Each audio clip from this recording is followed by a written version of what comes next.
So the WireTrain Pro Wiring course, what can you expect?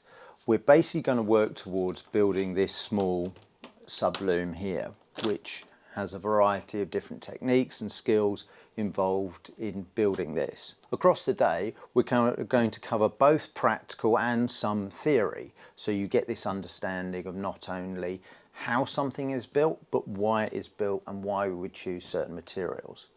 We'll cover the basics of planning and documentation at the start, but then we're going to go very early into hands-on skills. We're going to look at basic wire twisting techniques. We'll obviously progress through wire bundling and then into concentric, or what's also known as contra-helically wound wiring techniques, and we'll look at why you would or would not choose those techniques. We're going to cover the fundamentals of working with shielded cable and good applications for when to and not use that. We'll discuss lay patterns. We'll look at aerospace style crimping of classic motorsport connectors.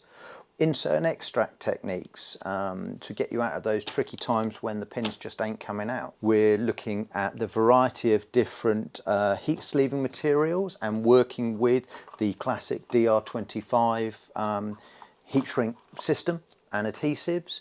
We'll cover splice crimping, wire stripping and techniques using a variety of different strip tooling. We've got booting, heat guns, learning how to apply the right amount of heat to your heat shrink products so that you get them fully recovered but you don't damage them.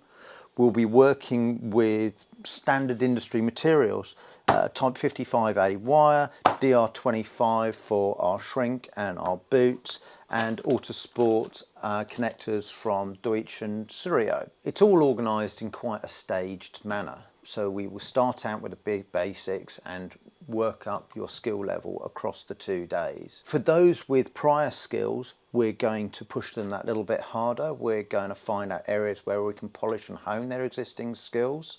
And for those that are very new to it or have never done any wiring before, we'll cut back in some areas so that we can really drill down and concentrate just on the fundamentals. Because we only train small groups, typically 4, 5, sometimes 6 people, there is time for us to have those one-to-one periods where we can deep dive with the more experienced guys, and again we can trim it back for those with no prior experience.